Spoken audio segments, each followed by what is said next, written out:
I don't know why he's here. Kevin Smith is here. I got nothing to sell. You got what? I got nothing to sell. As was pointed out, my Tampa shows are sold out. My Orlando shows are sold out. I simply came to Florida to be with my sainted mother. But given the opportunity to come do the show, I've called in many times. I came in once years ago and hosted practically.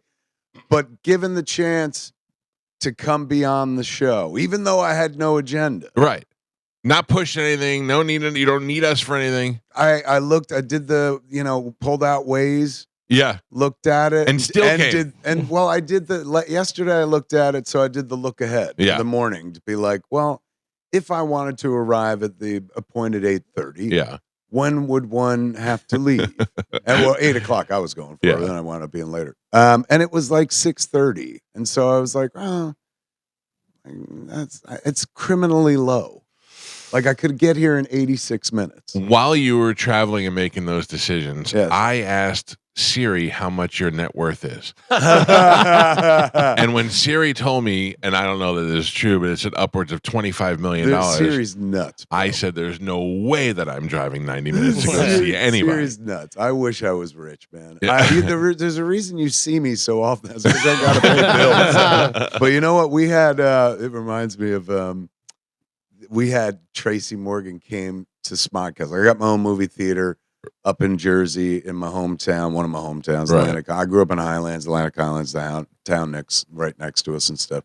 So that was where the movie theater was. Me and my friends bought my childhood movie theater after COVID because it was going to shut down. They were going to turn it into apartments. It's been a movie theater for 100 years.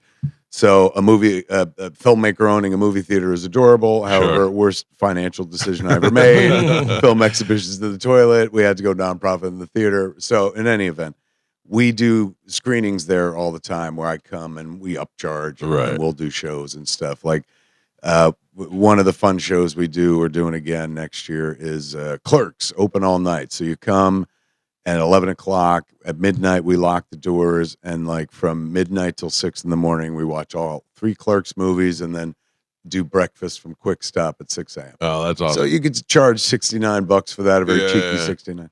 So we had a cop-out 15th anniversary screening. And Tracy Morgan came. And, I hadn't seen Tracy in quite some time, but he was coming down from Brooklyn. Also, he had done a show in Red Bank the night before, so he was nearby. Not too far, So I took a gamble and said, hey, man, you want to roll up? And he was like, Kev, I'd love to. So he came to the show, and, we sold $50 tickets or whatever. And like anybody who comes, and Jason Lee, Joey Adams, who else we had? George R.R. Martin came to the theater. Wow. Anybody who comes, if we're selling tickets, it behooves me, even though we're, now a nonprofit, it behooves me to be like, would you like your half? You're entitled to half. Right. Here's your half. And, like Brian Quinn, who's a friend of mine, was one of the Impractical Jokers. Yeah. Like we did a thing and he was like, oh my God, just keep it and stuff. So I, at the end of the night, I said to Tracy, I was like, Trace, it means the world that you came down and did the screening. And I said, we made $8,000. So like, can I cut you're you so $4,000? polite. Yeah. And Tracy goes, Kev, I got Walmart money. And he literally got into a Rolls Royce and drove away. And at that point, I was like, I should have asked Tracy for money some way. Can I tell you my first experience with him, Tracy Morgan? Fire. Only doing Saturday Night Live at the time, okay? I'm on a country station. And I'm on the... What? I went through a period. I was on Where? Here. I've only worked in I Tampa. guess that tracks. I forget we're in the South. So it was the time where Big and Rich and all these Kid Rock were becoming country bands. So I was playing that card, mixing Leonard Skinner in, that kind of crap. So I'm still doing my show, and they're playing 3 songs an hour in between it. So anyway, I booked Tracy Morgan on the show. He's at the Improv this weekend. So I'm sitting there, and I could hear down the hall. I go, what is that? And they're like, I think that's the comedian. And I go, Tracy Morgan? And they go, yeah. It's getting louder and louder. And he walks in, and we're live on the air. He walks in, he goes, you know what I mean? And I go, what? And I couldn't imagine what he was mad at. And he goes, there was no greater relationship between 2 people than the bond that Chewbacca and Han Solo had. And I thought, and I just played into it. I go, they were like brothers. She goes, like brothers, like brothers. Then in 5 minutes, we were also doing a make your own bikini contest with candy for Halloween. So we had all this assortment of candy, and we had these girls that were half naked, and they're all like skinny redneck white girls. And Tracy's now not wanting to leave, and he's like, "Let me get under a table, and you sit on the table and spread your butt cheeks." These girls are horrified. I was like, this may be the greatest day I've ever had in radio. He on the first day of Cop Out, when we were making it, it was called A Couple of Dicks. That was the original, much better title. And then they changed it. The studio changed it because NBC wouldn't run ads for the movie during the Olympics. Oh, wow. Like now on NBC, you could advertise, you spread cheeks, show all the way up and whatnot. They're like, please just give us $1. So while we're making the movie, is opening first day. And Tracy comes over, I get to set. Tracy comes and he's in costume. So how you feeling? He goes, Kev, you know what I watched last night? I said, what? He goes, Frankenstein. And I was like, oh, right on. He goes, you know who got the raw deal in that movie? Fritz. And I struggled to remember who Fritz even was. And then was like, oh, yeah, I guess you're right. He's like, Fritz didn't do nothing. And he did 15 minutes on Frankenstein, the classic black and white Frankenstein, and how Fritz is the real hero. So, it's when you're somewhere with Tracy, you wear a rictus grin the whole time because he never stops. Right. So you're always in the midst of, if not smiling, laughing. So he said, we're going into right before the first take. I said, hey man, no ad-libbing. I was like, Bruce seems to be the guy who likes to stick to the script. So like first take, let's go in there and let's honor the script. The script's what got us here. Because I'd worked with Tracy on Strike Back and he loves to ad-lib. Yeah. So here I'm like, we got to stay on the page. We go do our first take.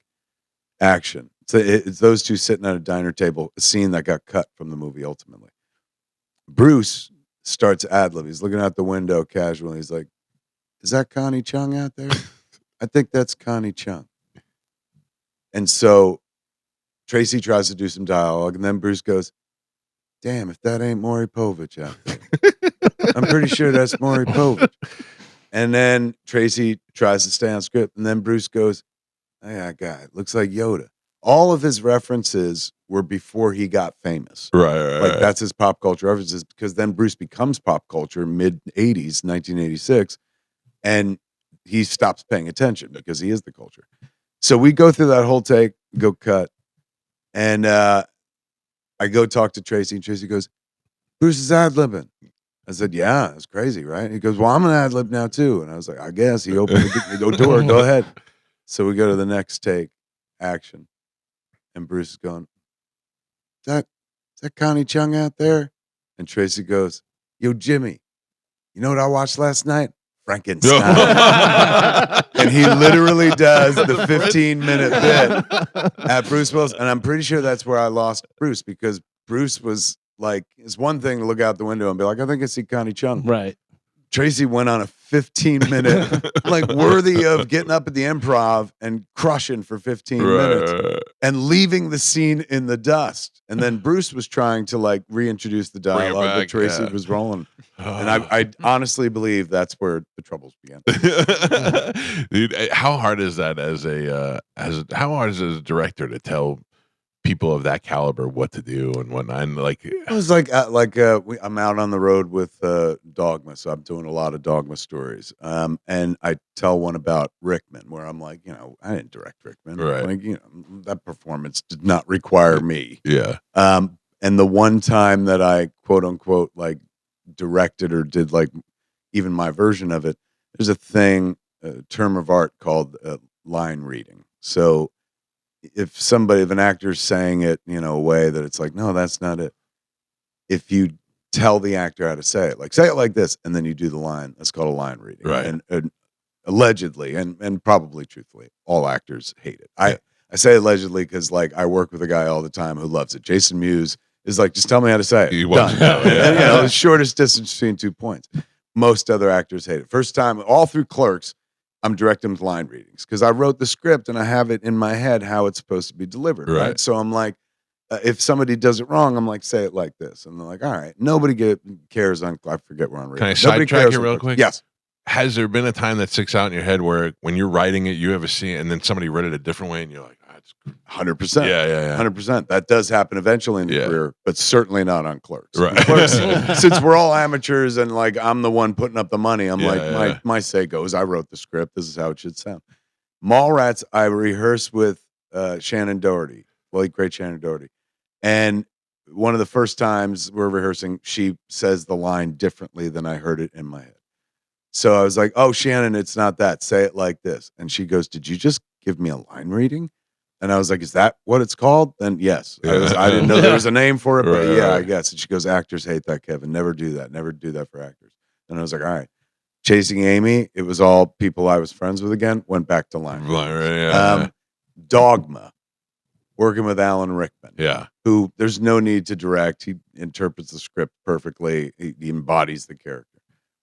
But there's a moment where he references a movie he had never seen. He does wax on, wax off. Right. And he had never seen Karate Kid, so he had no idea what the reference was in the script. So when he said it, it just sounded like, well, that ain't gonna land. Yeah. So I go, Alan, say it like it's from Karate Kid. Say it like this: wax on, wax off.